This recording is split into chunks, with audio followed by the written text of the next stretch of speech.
So this next individual that you're about to hear from, to me, in my life, I'm not just blowing smoke or anything, I'm going to be honest with you, this might be one of the best storytellers you will ever hear. And so our presenter today, Don Yaeger, has spent 30 years studying the world's best athletes, business leaders, and storytellers. He served as a longtime associate editor at Sports Illustrated and has authored over 40 books, including 12 New York Times bestsellers, a recent inductee into the Professional Speakers Hall of Fame, and is internationally recognized as one of the greatest storytellers of our time. But today, he's here to teach us about the art of storytelling. Get ready to take lots of notes and listen to how you can improve your story. Please welcome Don Yaeger. Awesome.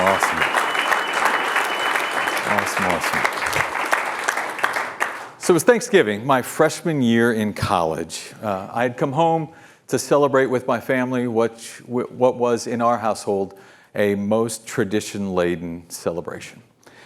Now, I know there are people here from around the world. I know that Thanksgiving doesn't resonate with all, but in every culture there is some kind of a gathering where families come together.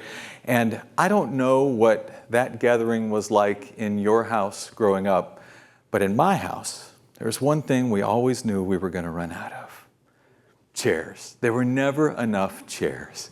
See, my father was a preacher, my mother worked in another ministry, but their real passion was filling our house with people, especially during the holidays.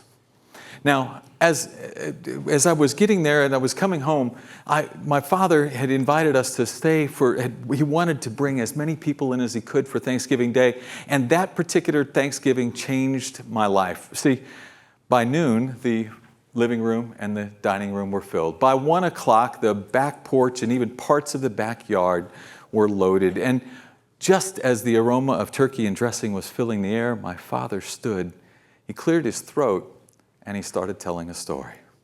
It was a simple story about a chance encounter he'd had a couple of weeks earlier at a coffee shop with a young man. But the story had great dialogue, unbelievable detail about the setting, even some mild drama about the young man's circumstances. And just as he was bringing the story to its close, my father pointed to a back table and he welcomed the central character to our midst. As I said, this was a different day for me because instead of watching my father tell a story, I watched the rest of the room watch my father tell a story. And I was hooked. See, for years, my father had told me that if you could learn to be a good storyteller, you would always be invited into the room, right? He said that the best storytellers, as we mentioned earlier, are the best influencers, the greatest teachers. He even argued that if you could become a great storyteller, you would always find a seat at the table as a dinner guest.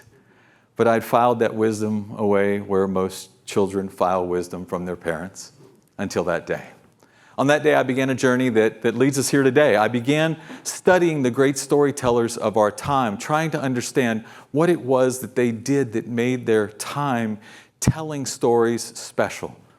That journey took me to study, not just to read about them, but to actually go try to meet with as many as I could, because it wasn't just about learning MLK to JFK or Oprah to Winston Churchill. I was trying to understand what made them special so that one day I might in fact get a chance to join their midst.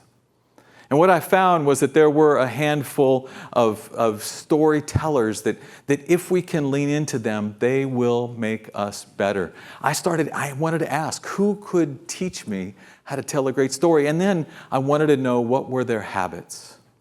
But what I discovered was that there were a handful of common denominators among those storytellers. The first, and maybe most important to me, was that among the greatest, they will tell you that they're memorable, that you'll learn that they're memorable. You might not remember their names, but you'll remember how they made you feel, as Shonda Rhimes like to say.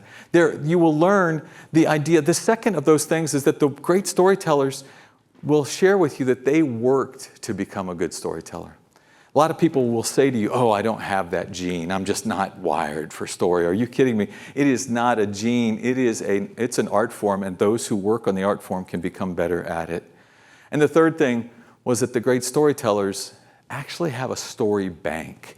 They have stories that they can lean into in multiple circumstances to help make the opportunity that they are in front of someone else a better opportunity to create relationship. Storytelling is the art of relationship, and all of that ultimately led to an opportunity. A number of years ago, I was invited to join the staff of what I would argue at the time was the greatest storytelling magazine in the business, Sports Illustrated. And in Sports Illustrated, there are only 30 senior writers in the entire world, but the headquarters were in New York, and on the 17th floor of the Time Life building, they reserved a room there for the writers. It was a writer's room. And I remember the first time I passed through the door, I thought how magical this was. And there on the sign, the largest sign in the room, was basically what my father had been trying to teach me all those years earlier. Storytelling, the sign said, is the currency of kings and queens. And our job was to become the storytellers that could deliver that currency to our readers every week. What came of that was the opportunity to develop not just a list of habits, which we'll get to, but also 4 universal truths that I want to start with today. The first of those is that the best stories are always human. There's unbelievable detail probably locked up in the statistics of your company, of your organization, but the best stories are in those you serve. The best stories are about the people that you get a chance to shape lives for. And I remember I was a rookie reporter. I had just graduated from Ball State University. Go Cardinals, chirp, chirp, me and Stedman, the only 2 Cardinals who actually have jobs. But I was a rookie reporter at the San Antonio Light. And while I was there, my second year there was an earthquake that rocked Mexico City. Overnight, 10,000 people died. And the editor of the newspaper grabbed me. Because of San Antonio's location and because of its population base, we considered ourselves the American newspaper of the Mexican people. And we knew it was important that we landed the first reporter on the ground as soon as the airport in Mexico City opened back up. The editor grabbed me. I was the one on the assignment. And as I was walking out the door, he said, "Hey, by the way, Don, 10,000 people died tonight. But that's a number.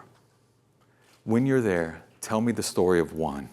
Tell me the story of one family. Tell me the story of one family that survived, one family that didn't. Tell me the story of one, and I'll never forget tonight." 10,000 was a number, but it was the story of the human that I was challenged to tell. The second of those is that the story behind the story is actually the story. Too often we think, we do this because, maybe go one level beyond that. What is it that led you to want to do that? Because what was it? Instead of telling me the story of one of your employees, tell me the story of what it is that drives them to want to stay and work with you. Tell me the story behind the story. The third universal truth is that the debate is over, in my opinion. This is not a soft skill. There are a lot of people today that say, it's storytelling. I mean, come on, that's one of those squishy things. We don't really need that. Let's talk about hard skills. Several years ago, a couple of researchers and a journalist did a project that stood out to me as they did it. I thought it was pretty fascinating. They actually worked on a book called Significant Objects. And the project was pretty fascinating. What they did was they went on eBay and they purchased 50 items. An average cost of those 50 items was $1.25. Then they distributed the 50 items to storytellers, to people who knew how to maybe attach a little something to the item. What was the item in its real history? And I will share with you that when they did so, the 50 items went back on eBay and they resulted in a grand total of $8,000 of what was raised. So one of my favorites, actually, in the book was this little guy here, right? I'm not sure exactly what to call him, but they gave this item, they actually purchased it for $3. So he's one of the most expensive items they purchased. But they took this $3 item and they gave it to a novelist by the name of Doug Dorsch. Doug is actually quite talented. And Doug crafted this little description. Saint Valcomir was an odd, taciturn cobbler in 14th century Nobst, when the vengeful Tsar banned fire during a brutal winter, the townspeople faced certain death from the cold.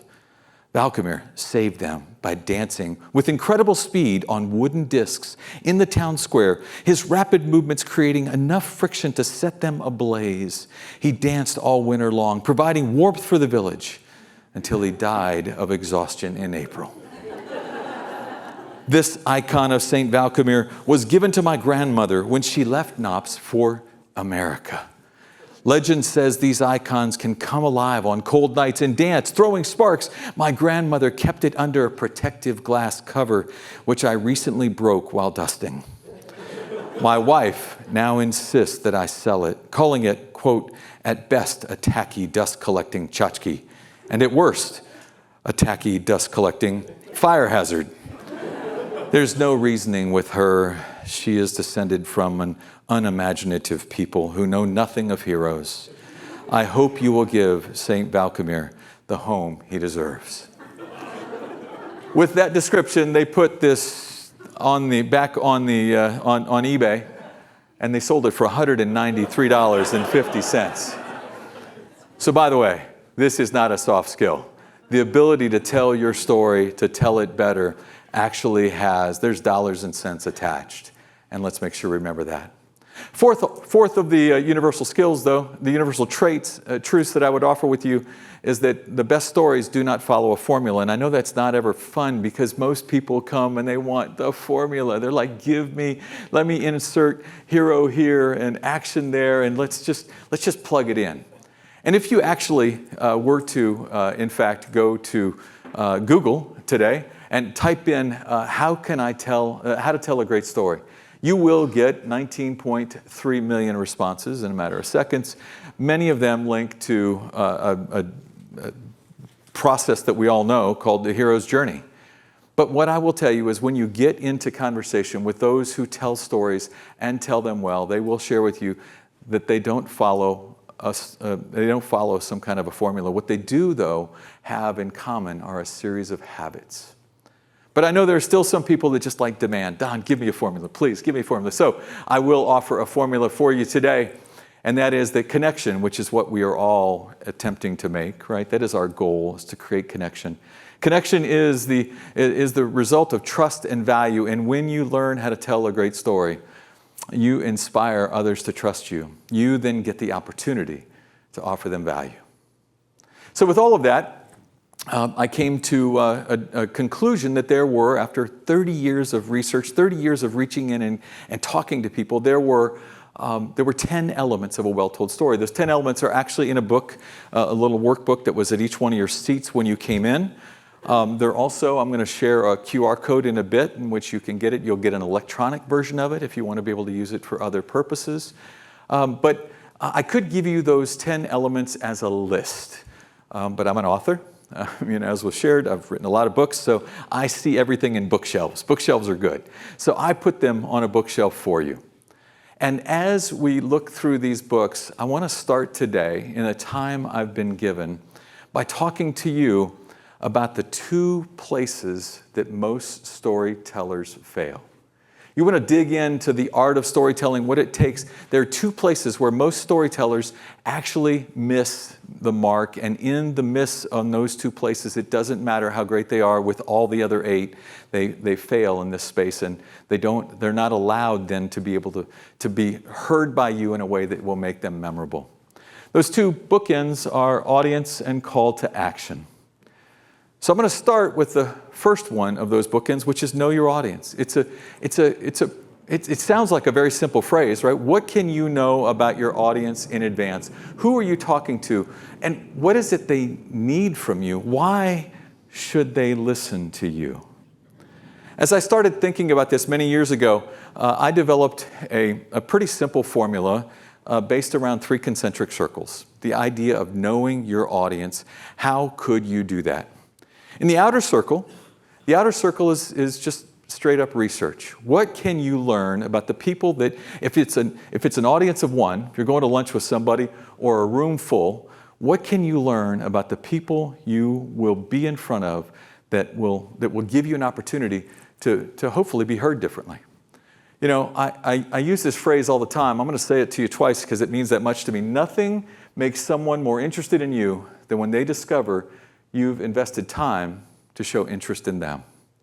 Nothing makes someone more interested in you than when they realize you've taken a little time to show interest in them.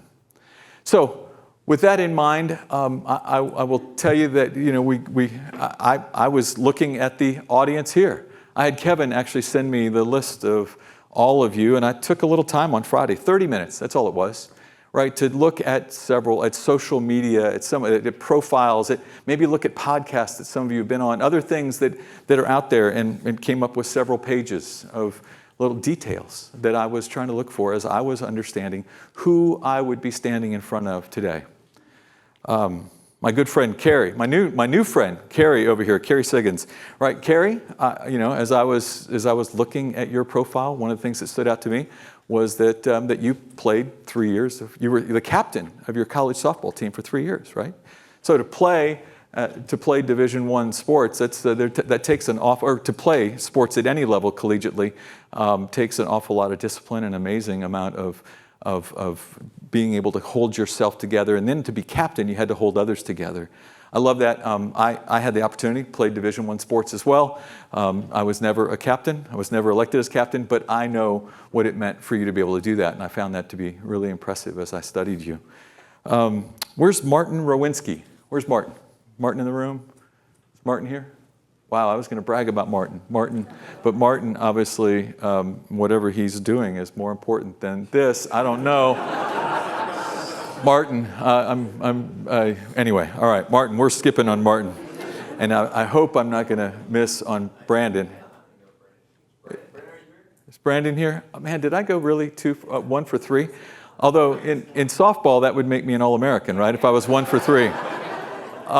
But Brandon played football at Texas A&M. Martin is a soccer coach to 15-year-old youth in his community, all of which I found fascinating because once you go from the outer circle where you spend a little time, and by the way, we're not talking about stalking, right? We're talking about actually just the simple content that's available about each one of us in the universe, and it doesn't matter where I do this.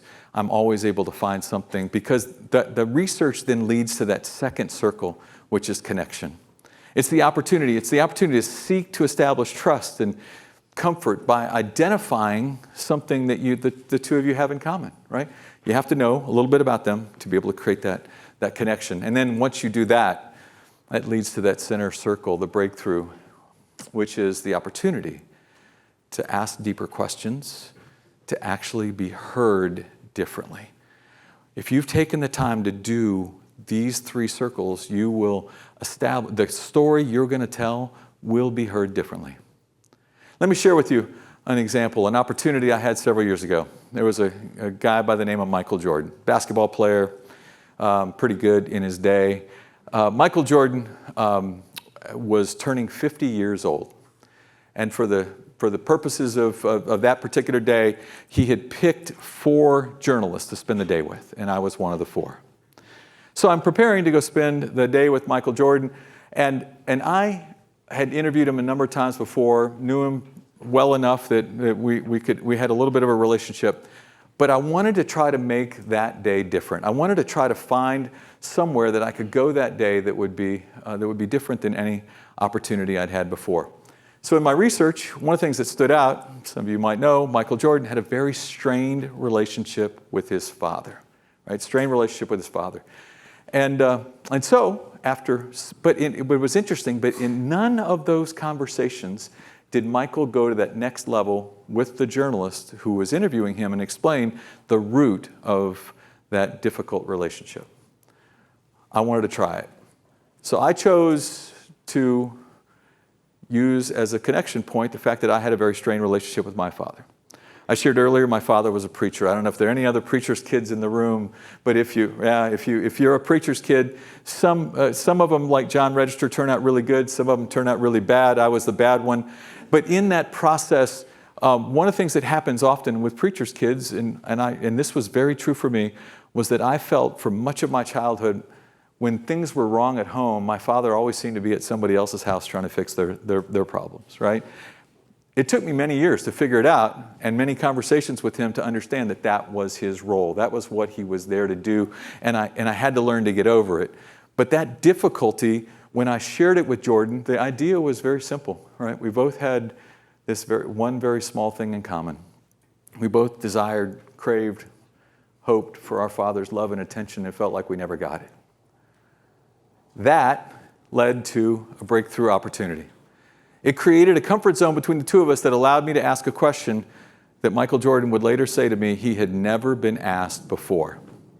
The question was this: Michael, was there ever a time when the effort to seek your father's approval hurt you, maybe left a scar that you still think of today? Now, by the way, you can't ask that question if you haven't done these outer two circles, right? Let me let you listen in on a little snippet of Michael Jordan's answer. My father was he was mechanically inclined. He loved to do things all for himself. You know, I was one of those guys who loved to enjoy playing and fun things. I remember this one day, and then I said, you know what? I'm gonna get out here, I'm gonna try to learn exactly what my father's trying to do, you know, just so that I can win his admiration about my work ethic. How old were you at this stage? I was probably 10 years old. Mm-hmm. This day, you know, it was just a Sunday afternoon, I think it was, and my mother was in, you know, she was cooking bacon. My father, you know, was out with my brother working on a car. So I go out, and my brother Larry's all into it. He knows everything. He's 1 year old, right? My father's working, he's handing the tools, and he knows every little thing about the tools, you know, what a 9/16 wrench is, 7/16, and I have no clue, none at all. But I'm out there to try to figure it out because I want to impress my father that I'm out there.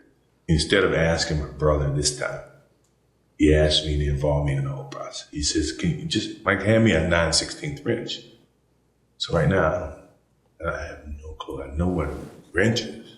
I have no clue what 9/16, so I'm in there bumbling around trying to figure out, have no clue. And was afraid to ask anybody because I'm trying to stand up for myself, you know, I'm trying to be a part of this whole process. Right. So I'm just bumbling, and then I just grabbed him and handed it to him. And right then it just clicked, you know, like, this kid doesn't really know what's going on, you know. He says, no, hand me the 9/16 wrench. I'm not talking about this crescent wrench. Hand me the 9/16 wrench. And then he comes out, he was pretty angry that I did not even have a clue in terms of what he was talking about. And he said, you know, you have no clue. I don't even know why you're out here. Why don't you go back in with the ladies? You know, from that point on, it was like, okay, I don't understand. You're right. I don't understand what you do.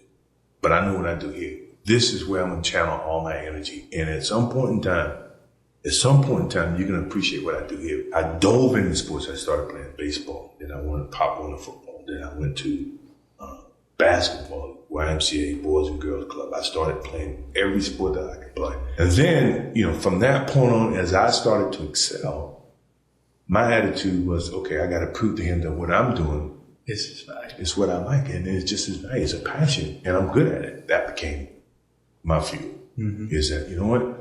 Even though you think I won't, I'm going to be good at what I do. How incredible is that? That conversation between Michael and his father had occurred 40 years earlier. And he still remembered the size of the wrench. And he remembered the line, why don't you go back in there with the ladies? You want to know what made Michael Jordan the greatest player of all time? Right? That guy wanted to prove something to his father. He wanted to try to make it work. And I know we've had some of that conversation earlier today. I think it's powerful when you get a chance to ask those kinds of questions, but those kinds of questions only come if you do the work of the outer circle. So as I encourage you today to think about who it is that you might be getting an opportunity to share your story with, learn what you can about them in advance. Do the best to find connection points in that journey, because it will earn you the opportunity to be heard differently. It'll earn you the opportunity for your story to land differently. So on the other end of the bookshelf is the book called Call to Action. Most people don't know who they're really talking to, and they don't finish their presentation, or they don't finish their time in front of others with a direct call to action. What do you want? And by the way, call to action might sound like a great business metric, but the truth is, it belongs in every great story. What do you want at the end of the story? If you're telling the story for a purpose, if you're telling it to be able to try to create connection, to include your audience in whatever you're doing, what at the end of the story do you want them to do, feel, or think? And if you don't know that before you start telling the story, at the end of the day, they are not going to do, feel, or think what you're trying to get them to, where you're trying to get them to go. The bottom line is, this is a story of intention. Great storytelling is intentional. And those who are able to do it by not just knowing who they're talking to, but they also are well prepared before they begin the telling of the story to know how it's going to land. What do you want the listener to do, feel, think? You know, it's funny, John Register and I are both in the National Speakers Association. They actually have they had for a number of years an opportunity for a lot of professional athletes to come to that convention, athletes who were hoping one day to be able to tell their story, as John does so well. And I know you're going to hear from him tomorrow. He's fantastic. But one of the things that was fun, a few years ago, they asked me to speak to these athletes, and I shared some of this. And it's funny, there was a Hall of Fame linebacker, a guy by the name of Carl Mecklenburg, who played, he's in the Denver Broncos Hall of Fame. He's an amazing, amazing player. And afterward, he came up to me and he says, man, that was really meaningful. He said, you know what, I tell a lot of stories, but none of them have any point. So that idea that my story has to have a point, that really got me. And I realized that that's a weakness. Too often, if we don't think in advance, if we don't know what our point is, by the way, they're not going to get it. Do the research, know your call to action. Those are the two places that most storytellers fail. So one of the things that we challenge every time that I get a chance to do this session, and by the way, most of the time I'm doing this, as Kevin knows, it's 90 minutes. Kevin said, sorry, you got to go 45, and I'm going to cut you. We're going to cut your microphone off at 45. You're going to feel like you're at the Grammys. And so in this, one of the things we often try to ask people to do is to imagine themselves in a future opportunity. What might that look like? Tell me about a future opportunity you might have to tell a story. And then as you think about who that would be, think about the audience, who you might be speaking to. What can you go to learn about them? And then what is your call to action for that audience? You know, sometimes that opportunity might be a presentation. You might have a board that you need to influence to try to help go in a direction that you'd like, right? So you want them to make sure that the call to action is you want clarity on your vision and your direction. You might be trying to pitch what you're doing to someone, a potential buyer. You want them, you're very clear. Like at the end of this, we don't need them to wonder, well, this was really a fun conversation. You need them to know you're here to close a deal, right? It could also be maybe an employee gathering, whatever it might look like. You want to gain alignment on new direction. So as you're thinking, as you're leaving this conversation, as you're leaving the time that I have with you today, if you're imagining an upcoming opportunity where you might be able to use some of what we're talking about, what I want you to do is to begin with thinking of the audience, know what you can learn about them, and actually create your call to action before you even create the story. I know Samantha's going to give us a great opportunity a little later to learn a little bit about how to pick the story that you might want to tell, but my encouragement to you is know your audience, know them well, and understand what you want them to do before you even think of what story you might tell, because that will influence what story you should tell. So, that said, I'm going to try to race through in 17 minutes and 10 seconds the other parts of the shelf because I want you to know what they are. And I'm going to be really quick. In most such situations, we're talking a little more deeply about each one of these. But I do want to share that number 3 is that idea of recognizing what's uniquely yours. A good story should not be one that the listener can hit the internet and Google and actually realize that you actually ripped it off from somebody else, right? A story should be yours. And it doesn't necessarily have to be a story that you were part of. It could be a story of how you learned this story, right? So look for a story that has you in it. You have to be a part of the story, and your connection to it is important, recognizing what's uniquely yours. So you might ask yourself questions as simple as, why do I do what I do? I know you might think, gosh, that's really obvious and it's simple. It's actually your ability to kind of explain the origin story of your choice to be involved in the organization you're in is fantastically important. You might want to ask, who do I work with that inspires me? Who on your team actually gets you fired up when you think about it? I had the chance. I sent out, as I think some of you might know, I sent out some questions for some of you in advance. Tristan Lewis, where's Tristan? Awesome, Tristan. Your story about your HR, the HR director, who is actually someone who came out of the foster care program and now just the little bit of description you gave me, I'd love to hear the rest of it. So tell me something about the people who inspire you within your organization. What does that do? Two things. Number one, the listener learns what inspires you because you're telling the story. And secondly, they realize that you're not just always telling a story about me. Right? It's not just me, and which can get quite overwhelming. Is there a client customer whose story has touched you? As you start thinking about this, I want to share with you, I mentioned earlier, there's a QR code here. One of the things that I built was a list of 45 questions that you can ask yourself to go find stories that could be helpful or impactful to you. That QR code is also on the back of your workbook. If you don't capture it here, or your camera isn't grabbing it. But I would tell you that if you want to look at that, you would find in these 45 questions probably 24 stories that you could develop from today's presentation and go and be ready to tell that could be helpful and impactful as you look to lead and lead better. As I said, the QR code is there for you, also on page 11 of the workbook. Number 3, evoke the right emotions. We were talking about this last night at dinner and even this morning at breakfast. That too often it's extremely important that every good story have some emotional connection, some way in which others can see themselves in the story, right? But one of the most important pieces you have to have out of this is you have to touch more than one emotional chord. If the story is ridiculously funny and the listener is laughing all the way through, at the end, will they come to your call to action? Probably not, because you've left them so in such great humor that they're not inspired to listen to your call to action. If your story is one of incredible heartbreak, I do a lot of work, as we talked about this morning, with the Wounded Warrior Project. And in that process, I work with those warriors on their ability to tell audiences their story. One of the challenges is that their stories are so filled with unbelievable heartbreak that if all they did was tell you the ridiculous things they've been through, you would be so emotionally wrought by the end of it, there is no way you're getting to their call to action, which is to support them in the organization. So your emotional touches need to include a little bit of a roller coaster. You need to have a little bit of laughter, maybe a little bit of drama, a little bit, whatever it is, touch more than one emotional chord. There's actually, I have on a massive board in my office, because I think in stories, I'm always thinking about stories. I have a list of emotions and I'm constantly reviewing it, thinking about how are the stories I'm crafting going to touch emotional chords and how can I make sure they touch multiples in the process.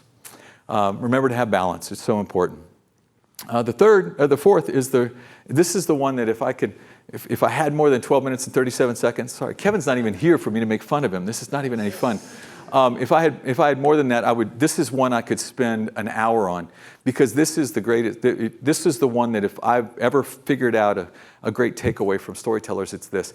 Too often stories are I. I did this, I did that, and that becomes pretty overwhelming pretty quickly. People get tired of listening to I stories. So take your I stories and actually look for ways you can reverse them and include the word you instead. That invites the audience into the story. Instead of saying, for example, there I was on the top of Mount Kilimanjaro, having climbed and mastered the greatest mountain on earth. There I was. What if you said, you can only imagine what it looked like standing on the top of one of the earth's great mountains. You can only imagine what it felt like to see all that was below. It's the same thing, just reversed. So one of the things that we're constantly doing is every time we're looking at a story to tell, we're thinking, I will tell the story. We'll often break it down. We'll actually turn it into some printed content so that I can try to look and say, how can I reverse the I in this story and make you feel like you are part of the story? It's work, but it's not an overly difficult process. The challenge is most people don't do it. They tell you I stories, and you get lost in the I story, and pretty quickly it turns you off. The next up is the idea of playing with details. Every great story has good detail in it, details that the audience wouldn't know if they weren't listening to you tell it.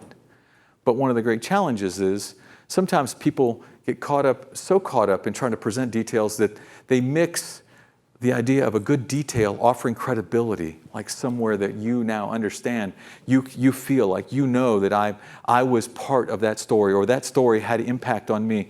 And sometimes the details get so lost that they become clutter. They actually make it more difficult for the listener than it would be if you didn't include the details at all. Details are important, but think in every situation, is it leading the listener to my call to action, or is it making it more difficult for them to follow me? So credibility versus clutter when we think of details. Again, I'm ripping through these. Kevin, I've been ripping you, and now he's gone again. Did he leave again? God, I saw him come in a second ago. I was going to give him a hard time. Dialogue. Every great story also includes dialogue. It includes the opportunity for, as I said before, the listener to hear and be part of a conversation that they wouldn't otherwise be part of if it were not for the opportunity to have you standing before them, or you sitting in front of them if it's an audience of one. And by the way, every one of these rules apply in the storytelling if it's you and I sitting at a table, or if it's you standing in front of a room of 10,000. It does not matter. Your job is to create these 10 elements, build them into your story. And if you do so, what you'll find, dialogue allows a listener to believe they're actually part of the conversation. They've heard you, but one of the things you don't do is he said this and then she said that. You actually just share the dialogue in a way, as I did with my father earlier, right? Number 7. We're going to try to get these last couple done because I really want to leave time to be able to answer a few questions. Number 7 is the ability to use pauses to your advantage. Every great storyteller, it's funny how many storytellers I've met who realize they've been given 20 minutes to speak, but they have 30 minutes of content. So they're sitting there trying to talk really fast. And they're trying not to take a breath because they're hoping you don't either, right? And they're so busy trying to squeeze everything in that they can in that 20 minutes that what ultimately happens is they lose you, right? You can't follow that kind of speed. The truth is, take 18 minutes worth of content and turn it into 20 minutes. Give your listener, give yourself the opportunity to breathe. Give them the opportunity through a pause, because nothing brings an audience closer to you than if they suddenly hear all sound stop. So using pauses, but using them to your advantage, is an absolute when trying to tell great stories. They create pin drop moments for you. And then we're going to jump into what I will tell you is an extremely important one, which is the ability to use your body as a part of your presentation, right? It's all the things you aren't saying. So it's not just your body, sometimes it's your deck, whatever it is. How does all of it play into the experience you're trying to give to the listener? That ability to use, there are times when I'm talking about a moment where one person met with another, and it's as simple as sometimes using minor little efforts to try to figure out how can you build your body and use it as an aid in the presentation of the story that you're telling. Again, as I said before, every bit of this is intentional. There's none of this that happens by accident. These are efforts that people are making to try to make sure that they are increasing the odds that their listener is hearing them better. And finally, last, we're going to talk about the idea that we're going to talk about the fireworks show portion of it, which is openers and closers. We've all been to fireworks shows, most of us. What does every fireworks show do? They open with a blast, right? It's something fantastic, and it just absolutely drives you to pay attention. But what do they do at the end? They have the second best blast in the entire fireworks show is always at the end. So it's important that you're whatever story you tell follows that pattern. You have to make sure you're open and close with a bang. But to do that, I would tell you that you need to memorize the first 3 minutes of your presentation. I would also tell you need to memorize the last 3 minutes, your call to action. And part of the reason that's so important, to actually know your call to action, to know what it is, even before you begin telling the story. Remember, we talked about the need to know your call to action before you tell the story. Is that sometimes I don't know if any of you have ever had this experience, you're telling a story and suddenly the person you're talking to is starting to check out a little bit, right? Maybe you're realizing your story was a little longer, maybe a little more exciting to you than it is to them. Right? I don't know if anybody's ever had that happen, but in that moment, one of the things that is important is for you to be able to tighten what's left in that story, but still get your call to action in. If you keep trying, I'm just going to pound it, you're going to get what I've got, right? What's going to ultimately happen is they'll not be available when you're there for your call to action, which ultimately is the reason to tell a good story, is that you want to get them there. So memorize your opener, and by and large, most people speak at about 125 to 150 words per minute. Which means to memorize three minutes, you're going to need to memorize about 450 words. And memorize your close and your call to action so that they know and you are ready, no matter what the situation is, to be able to bring it in for a landing that makes the story you're telling something that will become valuable both to you and to them. All that said, I hope you'll remember all 10 elements are covered in the workbook there. The workbook is available both in the printed version that was left for you. It's also available on the QR code. You can get it electronically, and the electronic version actually can be manipulated. So you can answer questions in the electronic version and be able to keep that for you to be able to do that. So my goal in the time that we had together was that I would be able to leave you with some ideas, some those questions that you might be able to reach out, touch, and be able, hopefully, to start thinking about different stories you can put in your bank, right? You need a great story bank, and as is usually the case, most bank accounts are better when there's more in them. So the more stories you have, the better there will be. I'd love to be able to stay in touch. As Kevin said, we write books, I speak to audiences, and I get a chance to do a podcast once a week, interviewing leaders who played sports. I just secured Stedman Graham as a future guest of my podcast, right, Stedman? Right? You're paying. It's awesome. I got him locked in right now because the audience just clapped. Stedman, you're in. But we'd love to interview people about what sports taught them that made them better leaders, which is a fantastic conversation. All that said, I'd like to leave a couple minutes to be able to answer a couple questions as we think about this. I ran through it pretty quick, so I hope some of it makes sense. Yes, sir. Am I allowed to call on people, or Kevin is? Go ahead. Yeah, you're the go boss. ahead. Answer them. I've been in numerous rooms, whether it's a sales pitch or in front of investors' room. I guess my question is, I love the research before I go into a room, knowing about them. It really helps my icebreaker, and I've learned I'm a salesperson. I'm an environmental salesperson, but icebreaker is huge. Let them talk.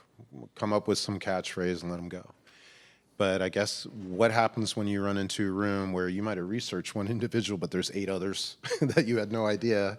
So how do you By the way, there's 130 people in story? this room, and Yeah. I did research on 10 of you, right? So, I mean, I couldn't do 130. You might not be able to do 8.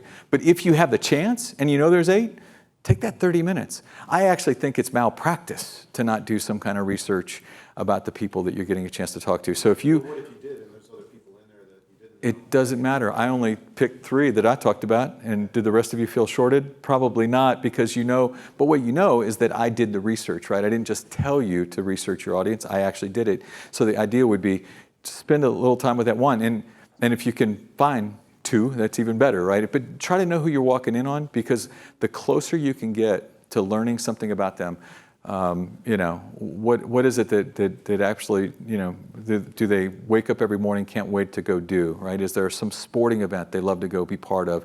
Is there something that but again, the key is finding research. I did research on a number of you, found a handful of you that I had things in common with, right? That I thought I could make contact. Now, 2 of the 3 of you didn't show up. That's on them. But the bottom line is that the idea is look for places where you can do that, and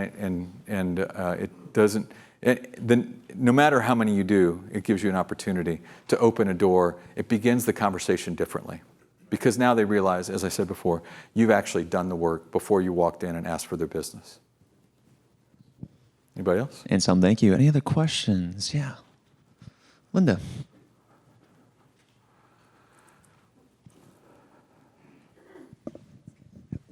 Don, thank you so much for the wonderful presentation. Yeah. There was something that you said that is so critical to all the leaders in the room regarding I think it was number 9, regarding the nonverbal communication. Mm-hmm. And as the body language expert, that's what caught my attention. If you do not have the commitment or the conviction to your story, it doesn't matter what you say, your nonverbal will get in the way. That's when things be. So can I quote you on that? That's a good line. Awesome. No, because that's so true, right? I mean, there's all kind. The research in this is overwhelming. Yes. That people they will remember some of what you say. They'll remember a whole lot more of what they felt because of what you said. But they remember even more of what they saw in the process of you telling the story. So your body language and how you incorporate it, how you build it into what you're doing, absolutely. And constantly throughout your presentation, your power zone, your heart was exposed, and that created an instant connection with people in the audience, and they may not know why. So thank you. Thank you, ma'am. I appreciate that. Awesome. Over here. Come on, Carol Merrill, run. Yeah. Get to it. We figured he doesn't even know who Carol Merrill is. He's too damn young. Smarter. Awesome. Hey, yes. That was great, Don. Thank you so much for that. My question's more like my journey as a CEO is, I started early in my late 20s, so I had imposter syndrome. And so I always prepped and thought what is the audience going to look for, and what's my hook, what's my angle into getting them to engage with me. And then I went into actually a different mode where I actually felt more natural, where I just set up bullet points and was just authentically myself, just saying exactly what was on my mind with very little preparation. And it hasn't burnt me yet, but it's I find that to be really risky. I think, yeah. I think everything you should... How do you balance that? Yeah. You wouldn't go play in the Super Bowl and not have practiced all week long, right? So to me, I mean, some of you actually saw me standing outside. I've done this presentation 100 times. I was still standing outside practicing it beforehand. I got up this morning at whatever time it was to practice it, because I think that even if you're in your comfort zone and you're really good and you probably deserve to be heard, the ability to take a little bit of time and prepare, think about who they are, what you might do, something beyond just the bullet points that you already know, it allows you to become more humanly connected to them, right? Not just on the process of the fact that what you've got is really good and that they should pay attention to. So I would think you're playing in a danger zone. You said a phrase that was really good. It hasn't burned me yet. Right. I would hate to be there the day it does, right? So you can fix that. And that's what I'm saying. I really appreciate this because it's inspiring me to go full circle into preparation. Yes, sir. And that's something that I just haven't done for maybe the last 7 years. Well, thank you. So, I'm glad to know. I hope it had that little bit of impact. Yes, sir. Yes, right here, Pat. This might be more philosophical, but how many preachers can you have at a dinner table? Is there an equilibrium or a balance, or give weight? How many preachers? Well, I've been at some dinner tables, a lot of preachers. I do a lot of work with John Maxwell, a guy that some of you might know, he's quite large, not just in the leadership community, but in the faith community. And there's a lot of times that I've been with him where the table has been loaded, and I've not wanted to talk about how I felt about my father because I didn't want all them thinking, well, I wonder if my kid thinks that. Trust me, your kid thinks that. And then I guess there was an underlying question there, and the jest is, do you wait for someone to tease out or ask you, or do you just sort of read the cues of when it's time to go into story mode, as it were? Storytelling for me is intentional too, right? I'm not just sitting around. And by the way, the use of the book that I gave you, the presentation I give you here is called "Use Storytelling to Make a Greater Impact," right? So I'm not talking about stories you would tell your children at night. I'm not talking about things you would say around the fireplace at out on a camping thing. I'm talking about the opportunity to be in relationship with somebody. And when I have that opportunity, I want to increase my odds of the relationship turning out as I hope. And the best way to do that So know who they are, know what I can about them, know what how I'd like them to do, what I'd like them to do, think, or feel at the end, and then make sure that the story I tell them is one that will draw us closer. That's the goal. Thank you very much. Enjoyed it. Yes, sir.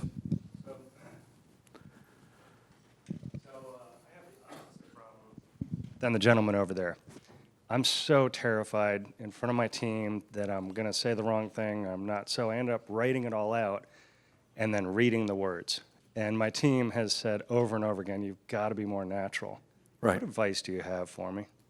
Well, what I would tell you, first off, I would show you that even though, as I said before, I've done this 100 times, I actually put a series of cheat sheet here for me to go through in case I found a play, because I know that it is human nature. It happens, right? Sometimes we get caught up, or I mean, Kevin and I were talking about, like, I've so wanted to be in front of you guys all day today. I wanted to knock everybody else out of the way and try to get up here because I wanted to do this. But at the same time, I was nervous about whether or not I would be good enough to make it work. So I created a cheat sheet. Now, it's not every word that I would say, but it's the key elements of some, especially the early story, which I adjusted a little bit for today's audience, and different things that I'm trying to do.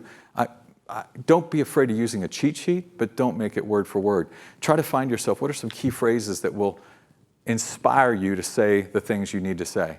You don't need to have it all written out.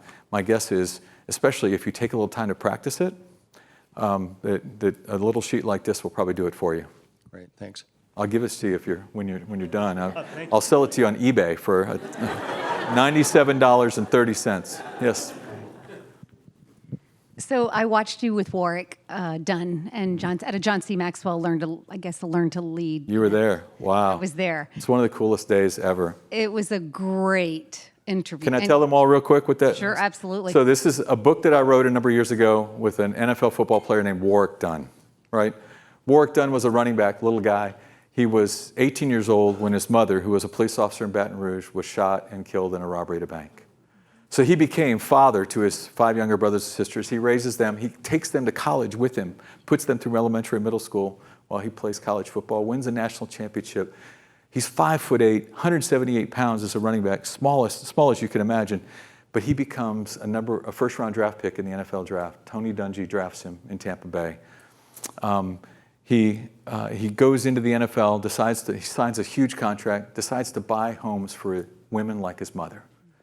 I will tell you, I was just there 3 weeks ago when he gave away his 268th home for a single mom, right? Almost 600 kids woke up today in a house because Warwick Dunn bought this house for them, right? It's pretty fantastic. This guy's unbelievable. He wins the NFL Man of the Year award, the Walter Payton Man of the Year award. And as a result, he gets a chance to write a book, asked me to write it with him. But to finish the book, he and I go to death row to meet the guy that killed his mom. And Warwick was prescient enough to know the rarity of the moment, so he decided to bring a video guy along with us. So we have video of us in the prison, which is incredible. He asked me to go with him. So we go to this jail cell, and it's amazing. We go there because Warwick says, I came here today to forgive you. Most amazing thing I've ever watched a human do. So John Maxwell asked me to tell this story to the audience in longer form. And at the end of it, he wanted me to say to the audience, my guess is that many of you would love a little more Warwick Dunn in your life. And everybody's like, yeah, because they're all crying and everybody's all... And I said, by the way, welcome, Warwick Dunn. And he's sitting in the front row, but nobody knows who he is because he's 5'8" and weighs 178 pounds, right? And he comes up out of the audience, and it's the longest standing ovation I've ever heard in my life. It was 7 minutes. It was crazy. Like, they're begging the audience to stop so we could get on and do our thing. But everybody was so emotionally touched by it. That's cool that you were there. It's one of the coolest days I've ever had as a speaker. So that was it. My comment was that it was amazing. And it was just the way you told the story and then how you included him in it. It was amazing. So thank you for that. It was just so cool because how often do you get to do that, right? Where everything is a complete setup, awesome as it is, right? But the end, John Maxwell actually said, by the way, I want to buy a home for a single mom. And then he challenged the audience to match him. And before the hour was up, they bought 2 homes for single moms. It was really incredible. Sorry. Now I'm getting emotional. Awesome. What else we got? Anything else? Or I've way overrun my time? I think that's it, Don. I like it. It says 23 seconds, which is... Don Yaeger, everybody. Thank you very much. Thank you all very much. Amazing. Inspiring.